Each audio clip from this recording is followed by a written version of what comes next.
मुझे पता ही नहीं कौन क्या गा रहा है। जो अतिया कई के सिंगार आंगना में पिसली हर दिया, सिया निकले अवधवा के ओर हो। ऐसा देखिए चोली घगरा तक जहाँ तक बात है, तो क्या मैं अभी शादी कर लूँ तो अभी ये कोई पड़ेगा।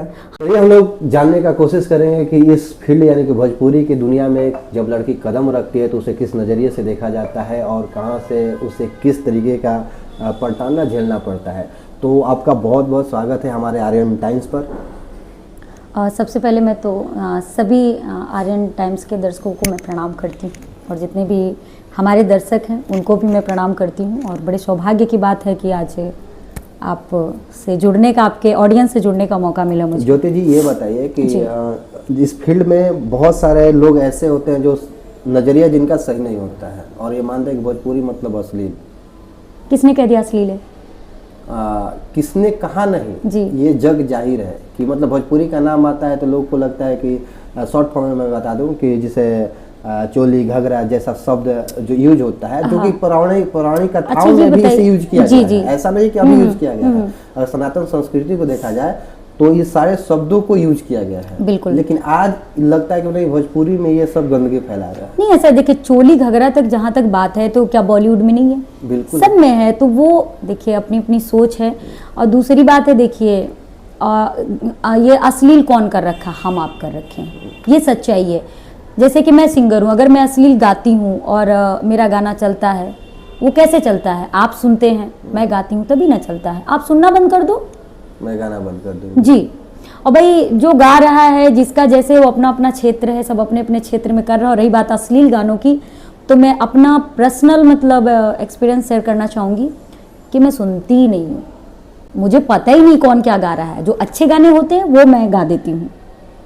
जब आप भोजपुरी दुनिया में आ रही थी, हाँ, तो आपके घर में ऐसा कौन व्यक्ति था जो सबसे ज़्यादा सपोर्ट किया और सबसे ज़्यादा डांट मिला आपको अपने घर? नहीं, मेरे परिवार में तो ऐसा कोई नहीं है कि जिन्होंने पहले सपोर्ट किया हो। ठीक है, नहीं डांटा? नहीं डांटा नहीं कोई। एक्चुअली क्या है कि मैं 7th ईयर्स की थी तब मेरी मम्मा डेट कर गई थी, और मैं अपने घर की सबसे बड़ी लड़की हूँ। तो थोड़ा सा मुझे संघर्ष पड़ा। और ऐसा नहीं कि किसी ने डांटा हो। पहले तो थोड़ा पिताजी बुरा माने शुरू में, लेकिन बाद में उनको लगा कि नहीं, जो भी कर रही है ठीक कर रही है। उन्होंने देखा, समझा मुझे, तो फिर सपोर्ट में है सब। सपोर्ट में जी। अच्छा, जो आपके मतलब निजी जीवन के बारे में बात कर लिया जाए, शादी विवाह। हाँ। तो शादी विवाह करने में तकलीफें आती हैं कि नहीं?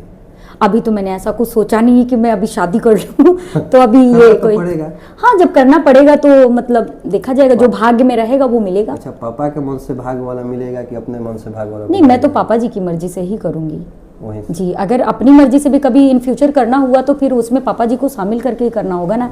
ऐसे थोड़ी है कि माँ बाप को दुखी करके मैं अपना घर बसा लूँ, ऐसे कैसे हो सकता? माँ बाप के लिए मैंने अपना मतलब जीवन पूरा संघर्ष में लगा दिया, और उनके खिलाफ जाके कैसे कोई शादी कर लेगा? तो एक दिक्कत और आता है। हाँ, बताइए। अगर पापा ने खोज के दिया, हाँ, तो हो सकता है वो आपको गाने ना दे। अगर आपने अपने मर्जी से किया तो उसको तो मालूम है आपके बारे में। नहीं तो भाई देखिए, ऐसा थोड़ी है कि पापा भी जानते हैं कि बिटिया हमारी इतना संघर्ष की है, तो ऐसा थोड़ी कि वैसा कोई खोज के दे देंगे जो मुझे सपोर्ट ना करे। अच्छा, वो भी खोज कर देंगे? क्यों नहीं भाई, अब पहले बातें की जाएगी। देखो भाई, गाती बजाती है, इतना मेहनत की है, और बाकी मेरे पे डिपेंड करता है मैं गाऊंगी कि नहीं गाऊंगी। फिलहाल बहुत ज़्यादा ऊपर जाने का इच्छा नहीं है, मीडियम में रहना है मुझे, क्योंकि ज़रूरत नहीं है। धीरे धीरे लोग चले जाते हैं ऊपर तक, फिर ऊपर तक जाने के बाद सब कुछ चेंज हो जाता है। कोई बात नहीं, देखा जाएगा माता रानी की क्या इच्छा है। फिलहाल मुझे लगता है आप जिस क्षेत्र में रहिए, अपने कर्म करते रहिए, वो जरूरी है। ऐसा कोई वाक्य आपके साथ हुआ जो स्टेज शो के दौरान लगा कि नहीं, छोड़ देना चाहिए इसे, अब बहुत हो गया?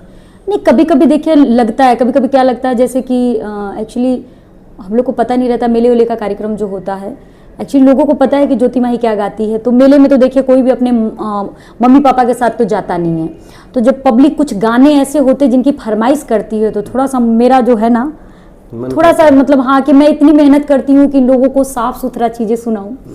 मतलब काफ़ी सोचती हूँ कि खोजती हूँ पुरानी चीज़ें, कि ऐसी कौन सी पुरानी चीज़ें जो कोई नहीं गा रहा है वो मैं गाऊँ, लोगों को सुनाऊँ कि भोजपुरी में हमारे ये भी है।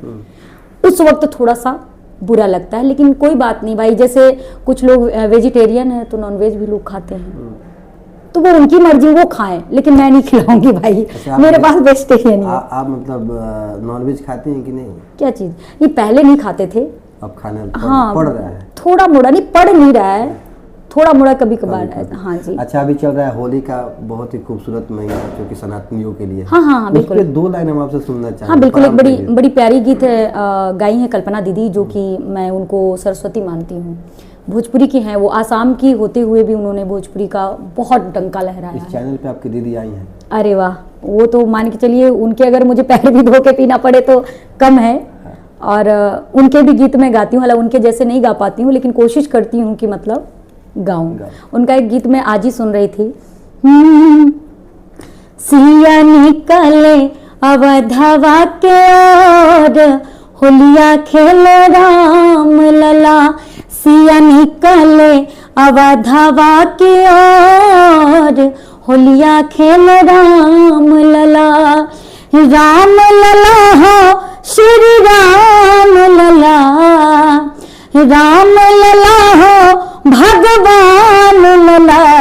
सिया निकले अवधवा के ओर, होलिया खेल राम लला। और इसी के साथ जितने भी हमारे सनातन धर्म के या अपने हिंदुस्तान के जितने भी लोग हैं, सभी को मेरी तरफ से एडवांस में हैप्पी होली। जितने भी आर्यन टाइम्स के दर्शक हैं, सभी को हैप्पी होली। और बाकी कुछ पूछना है तो, नहीं तो फिर आप जान ही रहे हैं। नहीं पूछना है, नहीं हाँ। हमको एक और 2 लाइन गवाना है। अच्छा बताइए। कि वो जो ये होते पारंपरिक गीत, जैसे हम लोग गांव देहात में लोग हारमोनिया झाल मंजीरे पे गाते हैं, गुड़िया करी के सिंगार, अच्छा, किससे ली हरदिया। अच्छा, ये आप सब सुनना चाहेंगे? अच्छा, बिल्कुल बिल्कुल। एक्चुअली क्या है, देखिए हम तो आप भी भोजपुरी समझना स्टार्ट किए हैं, क्योंकि हम ठहरे लखनऊ से, है ना। तो अभी ये 7-8 साल में भोजपुरी बहुत फैल गई है ना। हाँ। उसके पहले थोड़ा सा हमारे क्षेत्र में अवधि था। हाँ, तो बड़ा प्यारा गीत है, सही फरमाइश किए आप। इसको धमार बोला जाता है होली का। गोरिया कई के सिंगार, आंगना में पिसली हरदिया। गोरिया कई के सिंगार, आंगना में पिसली हरदिया। गोरिया कई के सिंगार, गोरिया कई के, हाँ, गोरिया कई के सिंगार, गोरिया कई के सिंगार। और आंगना में पिसली हरदिया। गोरिया कई के सिंगार, आंगना में पिसली हरदिया। और ये सब वाकई में भोजपुरी की धरोहर है अगर देखा जाए तो। बाकी आजकल का जो भी फैशन जरा बहुत ही खूबसूरत रहा। आपसे जो मैं बात किया वाकई में बहुत अच्छा लगा। और जिसे आप सरस्वती मानती हैं, उनसे भी मैंने बात किया था, और बहुत ही खूबसूरती के साथ आपने सारा जवाब दिया। आर्यन टाइम्स का उद्देश्य ये नहीं है कि किसी भी तरीके से व्यू लाना है। आर्यन टाइम्स का उद्देश्य ये है कि आप इस फील्ड में कैसे आए, क्या सामना की। आपने अपना बहुमूल्य समय दिया, इसके लिए आर्यन टाइम्स पूरी तहे दिल से आपको धन्यवाद कहते हैं। आप देख रहे थे आर्यन टाइम्स, और मेरे साथ ज्योति माही जी का खूबसूरत इंटरव्यू बहुत ही जल्द आपके सामने होगा। तब तक आप लोग बने रहे मेरे साथ। मैं हूँ आर्यन सिंह और आप देख रहे थे आर्यन टाइम्स।